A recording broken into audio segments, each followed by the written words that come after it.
Welcome back to BookFest for Schools 2022. It's my privilege to introduce to you another of our fantastic creatives.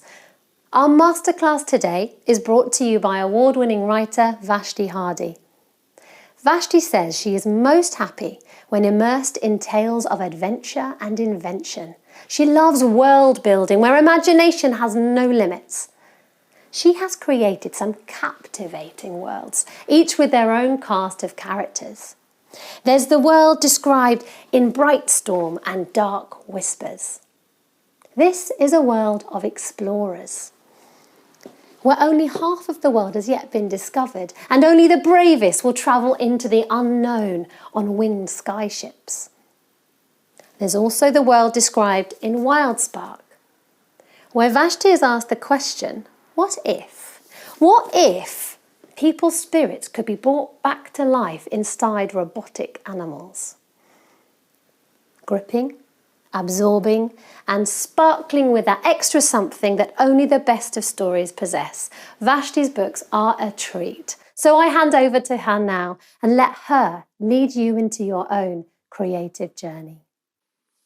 Hello everyone, I'm Vashti Hardy, the author of the BrightStorm series and Crowfall, Harley Hitch series, WildSpark and the Griffin Gate series. So welcome to our workshop. Really excited to be joining you today, and hopefully I'm going to leave you with lots of inspiration for creating your own story worlds and tips, and all the things I'm going to tell you are things that I use in my writing to help me build my worlds. So I use them every day, so they work for me, so hopefully they're going to work for you as well. If you don't know my books, and you can probably tell just from looking at the covers that I tend to make up my own worlds for my stories. I like to create different creatures, different planets, different environments, different inventions, because you can have a lot of fun if you do that. I quite like planet Earth, but imagine today if you'd have got if you came to school or wherever you travel today, if you came by skyship, or maybe you had to battle a mechanical sea monster, or maybe like Harley, the steampunk circus came to town and you had a great adventure there. So yeah, I love it because you get to have the best adventure you can ever have. And if you make it up yourself, your rules, so anything is possible. So I'm going to give you 5 tips today to help you generate your story worlds, and do a bit of demonstrating as well for you, which hopefully will kind of help you. And you can either now, hopefully you'll have some paper and a pen and you can sort of draw along with me when we do the activities, or you can sort of make a note of it and do it in your own time. So 5 tips.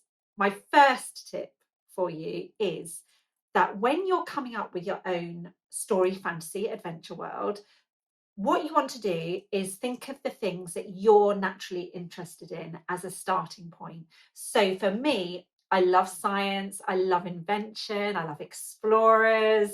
So all these sort of things go into my stories. I love creatures, things like wolves go into BrightStorm. I love robots. In both Crowfall and Harley Hitch, there are robots in the world. In the world of Crowfall, hopefully you can just about see there in the boat, there's Orion Crowfall, the main character, and there is his best friend, Cody, who is a fixie robot. In the world of Crowfall, you have robots on their island, their mechanical island, that fix things. Usually they don't say much, just affirmative, negative, that sort of thing, quite limited robot language, but Cody is different. She's got artificial intelligence in some sort of way, and she can communicate. She's quite sarcastic even. So she's become a good friend for Cody. So I love the idea of robots and, you know, bringing things, inanimate objects, to life and giving them some sort of life. In the world of Harley Hitch, there are lots of robots. All the children have robot pets that they take to school with them. So yeah, you can tell I'm a bit obsessed with robots. But because I'm interested in things like that, when I put them into my stories, it always makes it much more fun to write about. So I want you to do something now for me in your imagination. Have a little think about the things that you're interested in life. You might be similar to me. You might love science and invention and creatures. mythical animals, but you might be quite different. You might be thinking, I love football, I love fashion, I love dragons, I'm obsessed with the Stone Age times, or Roman times, or magic, or fairy tales, or Minecraft, whatever it is that you're interested in. Hold on to that and use those things to create your story world. What you can do as well, and actually I did this with WildSpark, sometimes it's really interesting to mix your two ideas, two things that you love, to create a story world. So for example, with WildSpark, I love ghost stories. I always wanted to write a ghost story, but I wanted to do it in my way. And I also love robots, as I said. So one day I thought, what if I mix ghosts and robots together? What world would that be? What if you could put ghosts inside of robots? What would the society be like? What would these creatures look like? So imagine you have a big lion walk into the room right now, and it opens its mouth and starts talking to you, says, hello, I'm Gloria, your great great aunt, or something. So that's the world of WildSpark. So try that now in your imagination. Think of one thing you love. So it might be, I don't know, dinosaurs or something. And then think of something else to mix it with. So you might think, I love dinosaurs and I love Roman soldiers. So mix them together. Imagine a world where the Romans and dinosaurs had come together, and you had Roman soldiers riding on the back of velociraptors or Tyrannosaurus rexes or something. But you can have a lot of fun. You can do that with anything. You might think, oh, I love magic and I love football. Put them together. What world could you create from that? What stories could you start to write that involve those two things? So that's my first tip for you. Write about things that you absolutely love from the heart, and it will always be more fun. Okay, so that's tip number one. Tip number two for you is to understand that it's your world you're building, so you make the rules. So throw planet Earth rules out the window for today. In your world, anything is possible. So if you want creatures that can talk to each other, you can have that. If you want to have magical sky ships flying everywhere, a bit like BrightStorm, you can have that. If you want to have magic possible in your world, if you want dragons, if you want volcanoes that erupt with spiders, you can have that in your world. So remember, you're making up the rules, so use that to have as much fun as you can with it. So that's tip number two for you. Now, tip number three is, when you're writing, sometimes using pictures can be a really good way to help you. So you may have heard of something called Pinterest. If not, you can ask your teachers to look it up for you and show you an example, or whoever you live with at home, ask their permission to show you. And Pinterest is a virtual pinboard in a way, where you can get lots of pictures. So you could search in Pinterest for dragons and find lots of pictures of dragons to inspire you, or fantasy islands, or I don't know, dinosaurs, or flying ships, or whatever you wanted to look up, you can find, and you can collect pictures together on a virtual pinboard. You could do this as a class. Have a look through, see what pictures that you like, and collect them together and see what can spark a story. Sometimes I do this actually for all my projects. I create a virtual pinboard and collect pictures to inspire me while I'm writing. Sometimes one picture might spark a whole story idea. All you've got to do is look at the picture that interests you. It might be, say, of a dragon somewhere, maybe an ice dragon. Start asking questions of the picture. Where's that ice dragon from? Is it trying to escape from something? How did it come into existence? Maybe something is trying to destroy it. Just start asking questions, and then you can start build a story from there.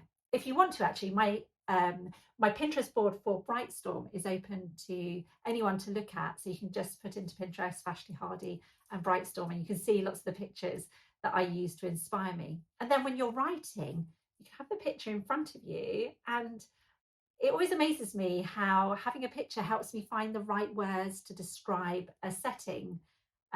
If you want to, when I was writing Harley Hitch, there's an iron forest in Harley Hitch, in the first one, Harley Hitch and the Iron Forest. And when I was trying to imagine what an iron forest would be like, where there are trees that grow spanners and mechanical parts, I collected lots of pictures of different trees and different tools and machinery to try and imagine and create what that would be like.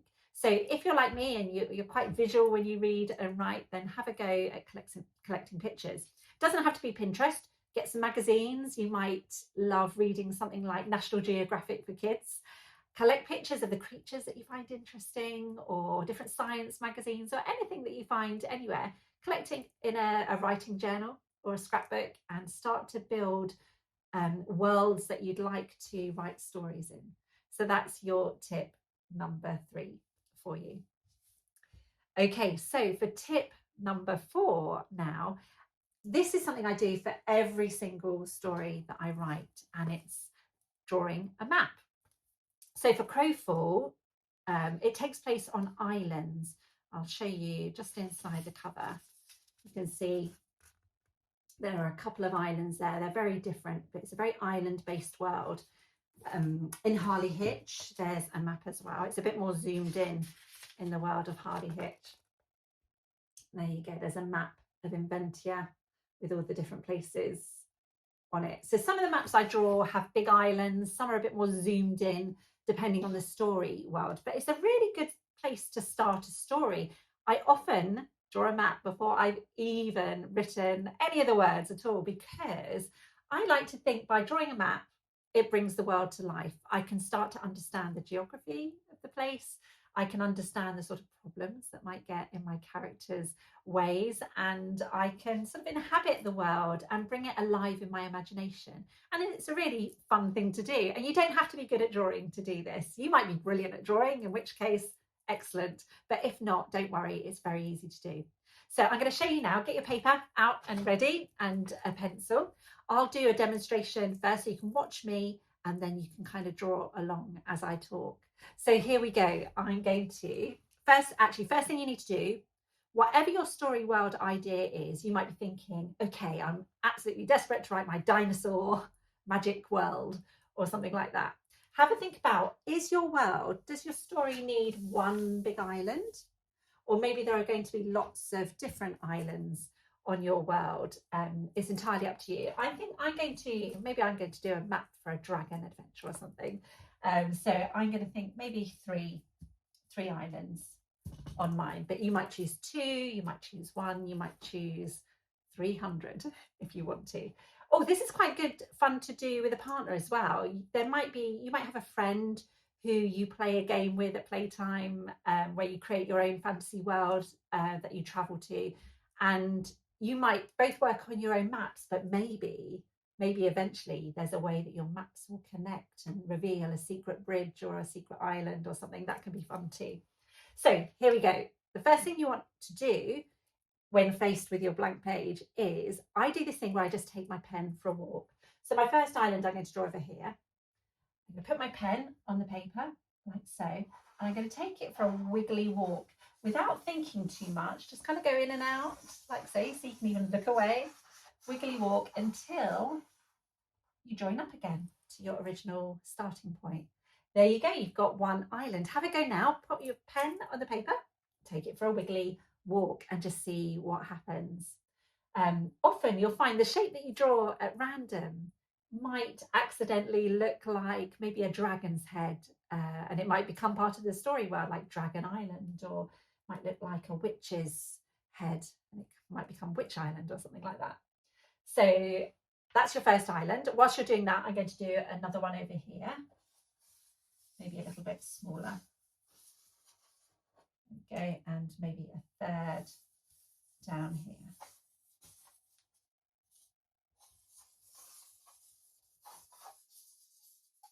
So I've got 3 different islands. Every time you do it, it's going to be different. So you might be thinking now, Vashti, that looks a little bit like jelly. And unless you want to do Jelly World, we don't want it to look too much like jelly. So then what you do is you take your pen and you follow the original line and make it a little bit more jagged and a little bit more interesting. So pop your pen back over the line and just wiggle it a little bit more and make it a bit rougher. Don't worry that you can still see the original line underneath. You can rub it out or use colour to get rid of that. So don't worry too much. Yeah, so make it a bit rougher. Something else that you can do is where the land curves in, you might want to add a smaller island that's broken off. You know how in geography the tectonic plates move on the earth and you get bits breaking off. So that might happen in yours. And it all adds a little bit of interest to your world.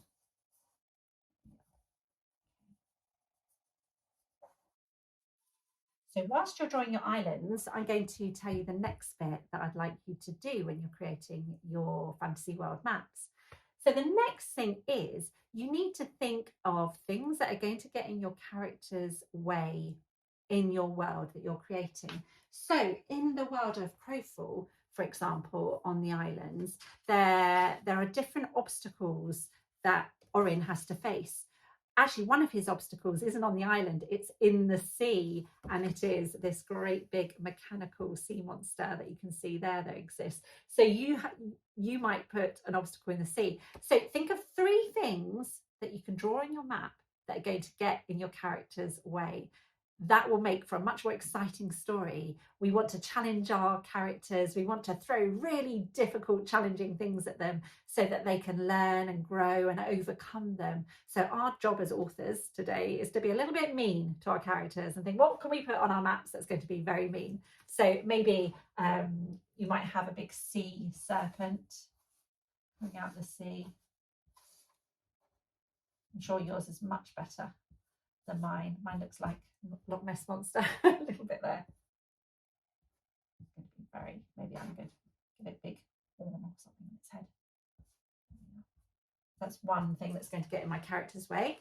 Another thing might be a natural disaster. They're really good. So something like a volcano, or maybe there's an earthquake zone or quicksand. I use natural disasters a lot in BrightStorm because they're explorers and that's the sort of thing they'll come across. So there might be maybe a big frozen lake or something that they need to cross to get to their goal.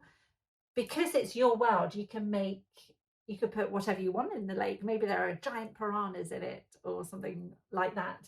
So it's entirely up to you. Remember, your world, your rules. Actually, I'm going to do a volcano, I think, on my first island. I'm going to draw a volcano, but because it's our world and it's our rules, I'm going to have mine erupting with magical spells. If you're stuck for ideas, you can just use my ideas, but I find usually children are never stuck for ideas. So you might have an enchanted forest as one of your obstacles, or haunted forest or something like that. And my third, I think I'm going to do maybe, I'll do the frozen lake with some giant piranhas in it. Giant piranha that they have to face. So that's 3 obstacles. You can have more than 3 obstacles if you want, but 3 is quite a good number for a story. 3 things that are going to get in your character's way, but you can choose more. Actually, I feel like I should have one more because I've got this island over here without anything on. So maybe I'm going to have some mountains that are actually witches' hats, and they're giant witches, and if you go to the mountains, the witches awaken and aren't happy to see you. So the other thing you want to think of when you're drawing your map is think about the sort of world that you're building. What's the climate like? Is it going to have an equator? Is it going to be cold at the poles like Earth? Is it going to be forever cold like Narnia? A little bit. What's the weather going to be like? In Crowfall, there's a big eco disaster going on and there's terrible storms that hit all the time. So you might want to have an eco theme to your story. Think about, again, what do you find interesting? If you're very interested by eco themes like I am, then you could use that as a problem in your world. Invent your own eco disaster to draw on your map. So maybe there is something like, maybe there is a big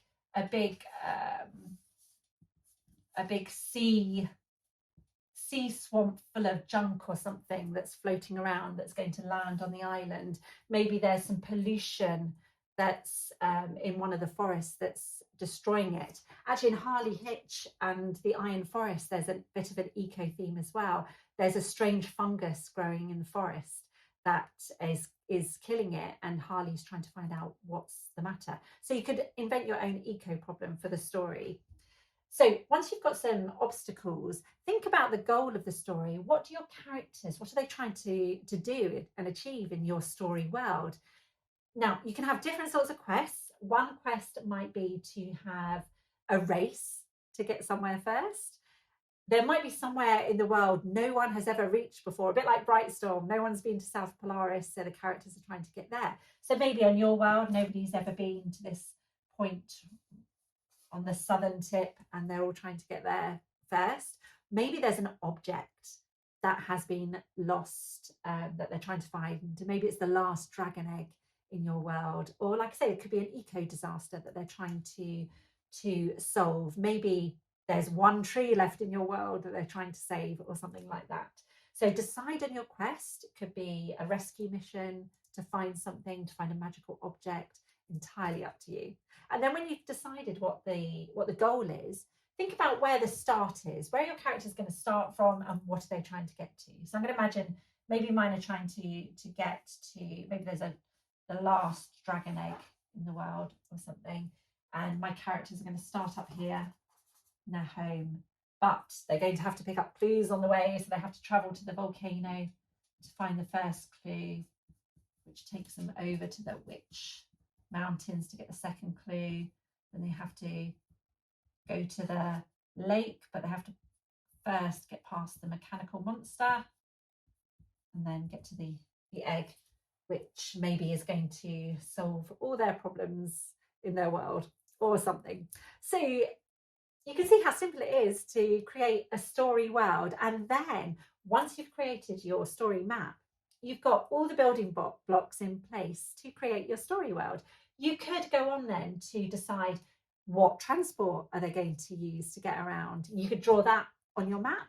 You could draw a compass on your map. Remember, it doesn't have to be north, south, east and west in your world. You can invent anything you like on your compass. Maybe the seasons in your world go in magical seasons. Maybe there's a season of the spell and the season of the potion or something like that. If you want to create, if you love scary stories, you might have created a haunted world. So you might have a haunted castle and an enchanted forest. You might want a really futuristic world if you like that. If you love football, you might have different football pitches on different islands and things for different competitions to take place. Entirely up to you. Have fun with it. You can name it, name your world, name the places, decide who's going on the adventure. Why not send yourself and your friends on this amazing adventure? And then what you can do from here is use your map to write the whole story if you want to, if you're feeling super adventurous. You could write one scene from the story. Choose a scene that you think will be the most exciting on your story map and write that scene. You could draw your characters. You could write a picture book for a younger year group, maybe a child in reception. Write a picture book based on the world that you've created and the creatures. You could also write a poem about your world. You could do a fact file. If you love books with fact, create a fantasy fact file for your world about the environment and the creatures and everything there. But there's so much that you could do just from one map. So I hope you've had lots of fun doing that activity. So let's move on to your last tip number 5.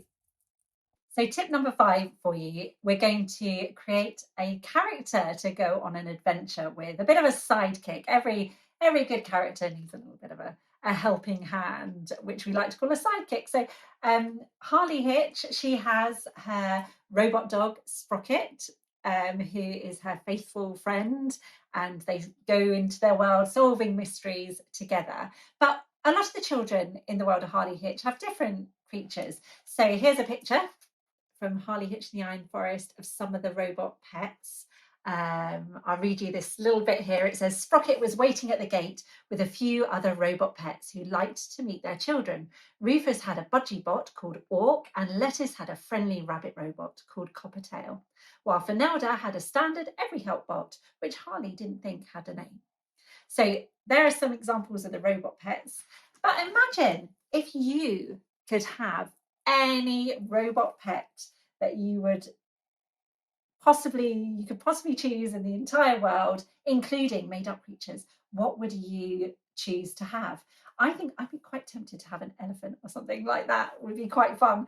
But you might choose something else. So you might choose maybe you might have a flying lion like in WildSpark, or you may go for a cat or something, or a snail perhaps, a dragon, or why not? A faithful robot pet dragon would be quite fun.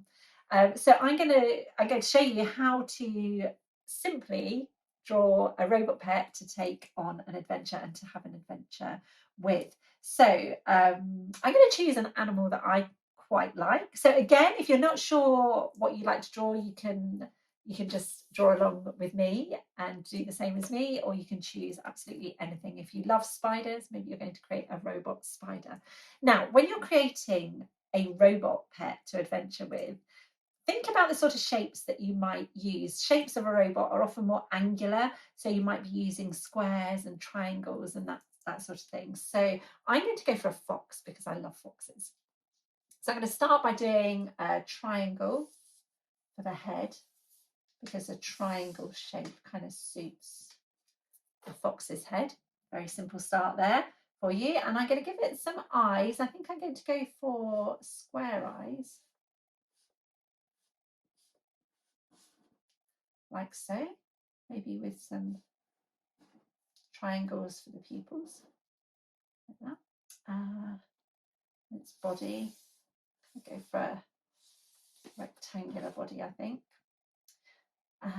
And then think about, for all the details of your robot pet, think about what you're going to use to draw the body parts. So you can think of mechanical things that you can draw, like cogs, springs, nuts, bolts, screws, metal plates, and the seams that might show on your animal, and the rivets that will all make it look more robotic. So you might want to add things like some compartments, because the good thing about having a robot pet is you can give them all sorts of skills and secret compartments that you can hide things in, different tools or things to play games with. Or Sprocket has a hot chocolate compartment and a snack compartment just in case. So you might have compartments that you can draw with little dots for rivets. I think I want to make my fox quite bouncy, so I'm going to give him springs for legs, and then some feet with wheels. I think it'd be quite nice if it has a cog shape nose.